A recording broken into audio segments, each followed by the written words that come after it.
Welcome back to the channel, Racer X here. And today I want to talk a little bit about something that Dodge just released. They're talking about their new direct connection and power broker programs. And it's pretty exciting stuff when you really think about it. They're talking about doing tuning directly from their factory on their Hellcat and Hellcat Red Eye offerings. Now, there's a lot that goes into this, but I do have some concerns about this. So I want to talk about some of the things we've seen in the past. Obviously, they're bringing direct connection back to us after a really long time. And but I think as a gearhead, I've got some serious reservations about maybe some factory tuning issues that Dodge may have when they're giving us this offering. I'm going to touch on it today, and we'll just see how it goes. Guys, if you're new to my channel, do me a big, gigantic favor. Hit that subscribe button. You can find it right down there in the corner. I would really appreciate it. Only 20% of you guys are subscribed to my channel, and I've got so many cool things planned, including a brand new car reveal coming up very, very soon. And here we go.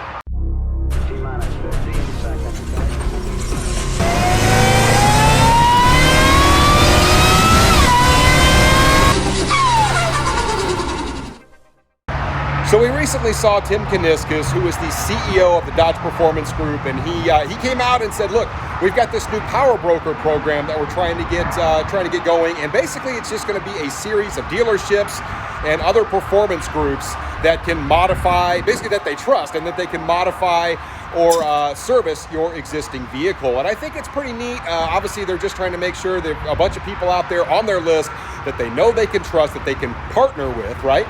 And it's going to be somebody that we as consumers can go to and know we're going to get the work done right and have Dodge's backing. So that's a pretty neat little program they're putting out there.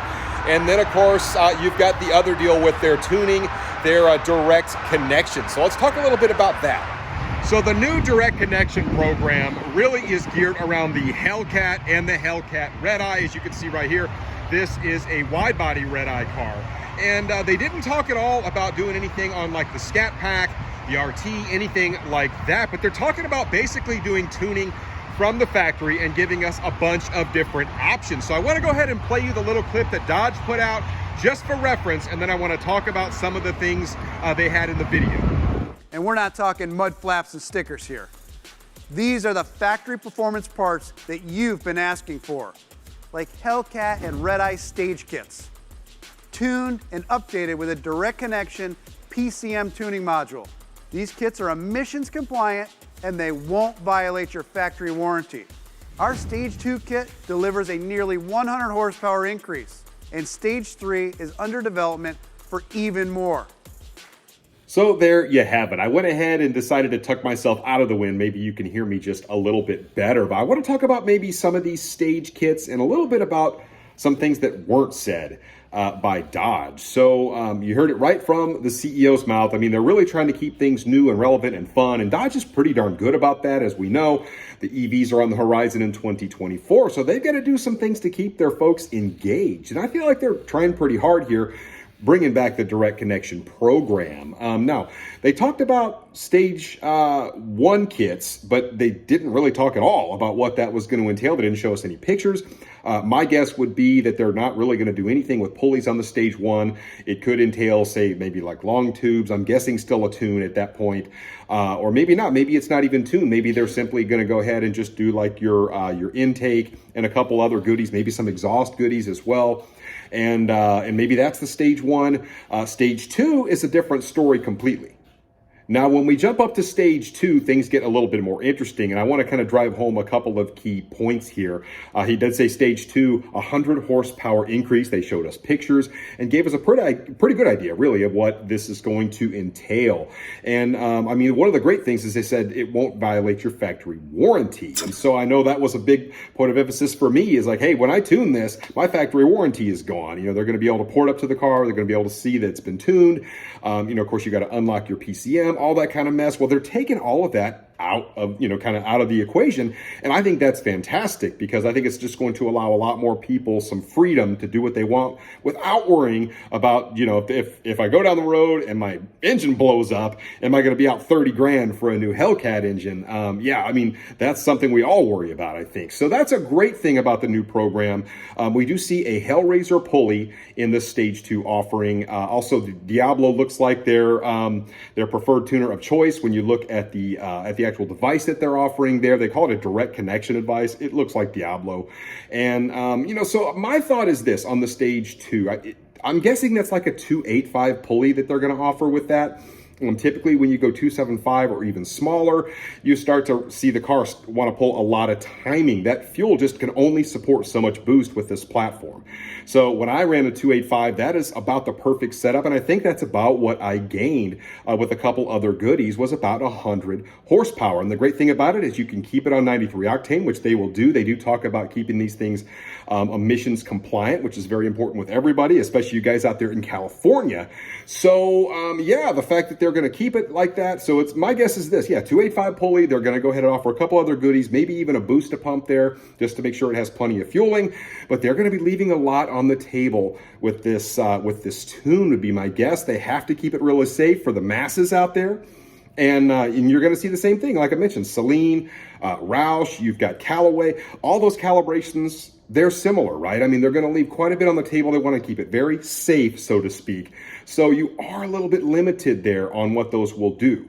He did also mention about Stage 3, and that's where things really start to get interesting in my head, because to me, if they're going to go to a Stage 3, that means they're definitely going to pulley it down even more. And as I mentioned, I don't think if you pulley it down anymore, you're going to be able to stay on pumped gas. The cars just don't seem that happy on pumped gas when you're trying to run that much boost. So, if they are going to go to a Stage 3 application, I think that gets a little bit messy, because at that juncture, when you're creating that much more boost, you really have to have somebody look closely at your tune. And I just don't know what that support is going to look like. They did mention in the video, you've got a concierge call center. They're going to have a technical hotline, and they're also going to have a website. Does that mean you're going to have really good support from Dodge? I mean, are you going to data log like you would with a normal tuner? And that's the thing that I want to stress about this whole deal is when I've tuned my cars, I've always had custom dyno tunes. And then I've always done a process of data logging with my software. You can do it with both HP tuners and Diablo. But the key thing to having your car run right is to data log it. You send those data files off to your tuner. They look at your logs, and then they revise the tune. They send you back a new one, and it's a process, right? You just keep going through that cycle until you have a really well dialed in tune. I just don't know if the support from Dodge is going to be good enough to do that. I mean, so they're going to have to walk people through how to do all that kind of stuff. I see this getting a little bit messy, and I have to admit, all of my cars, what separated my cars from really a lot of other people is the fact that I did that process. I went back and forth with my tuner. My tuner took the time, and it took a lot of effort, and they were constantly revising the tune file until it just got better and better and better. But I mean, what happens when the tune just isn't right? The car starts to run lean. If you're running around on a lean engine or, with a lean tune, guess what? Your engine goes boom. So how many times does that have to happen? Can you call Dodge and say, look, I want somebody to look at these data logs. I need to make sure that this car is running right. Will they get back to you? Those are all concerns I have about this, because when you jump to Stage 3, at that point, I don't think you stay on pump fuel, and there's a whole bunch of other factors that are going to go into this. It could get a little bit messy in my mind. Now, they did also talk about some other upgrades that are pretty cool. They talked about engine suspension, driveline upgrades. They even have drag pack engines. He talked about that. You can have transmissions that you can actually order directly from Dodge, and even a raced prep shell if you want to build an all-out Bad Daddy race car and just go full tilt. So those are all really neat things. I love the fact that they're being so interactive with their hardcore, client base and trying to keep everybody happy out there and do something nobody else is doing. So very, very cool. But at the end of the day, you really have some things to think about when it comes to this, because they're really opening this up to the masses. So what will that support look like? So you either go like a Stage 2, do you stay relatively conservative on 93? I mean, it's not a bad way to go, but at some point you're probably still going to need support for that. I mean, you're opening up, I feel like you're opening up Pandora's box a little bit, because it's not like you're a tuner out there that does, so many cars. I mean, we're talking about doing thousands and thousands of these things. I don't see any way that they're going to be able to support people when they're calling in saying, hey, look, my car's not running right. What can we do? Can we revise this?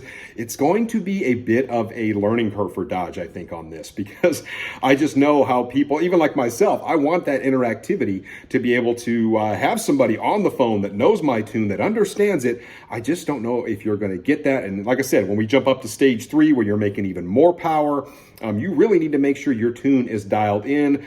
I said you either leave power on the table with a can tune, and hopefully that works out fine and you don't have any issues and they can support it, or you have the right support to get your tune really dialed in, but then you're talking about, swapping files, and I don't think they're going to have the manpower for that. So I am a little bit concerned about some of this. We'll see how they do with it. I'm kind of excited about it, but I just see a couple of possible pitfalls. I'm sure they've thought about all this. I hope so, and we'll see what happens. So what do you guys think about this new direct connection program? Do you think it will be a success, or will it turn out to be a huge nightmare for Dodge once they really get into it and they see maybe how much work it's going to be working with the customers day in and day out, making sure that they have a car that really runs well, that doesn't have an actual just standard factory calibration for the lower power? We know that these cars do come out with a pretty watered down tune for that very reason, keeping things safe. Got to up the boost. We have to be slightly more aggressive with the tunes. So we'll see what happens. I can't wait to see it. I'm kind of excited about it, but we'll see. But I do love the fact that Dodge is stepping out of the box, trying to do something kind of aggressive, because they are an aggressive company. And I think that's really why we love Dodge. Let me know what you think about it in the comments down below, and I'll catch you on the next one. So until then, Racer X.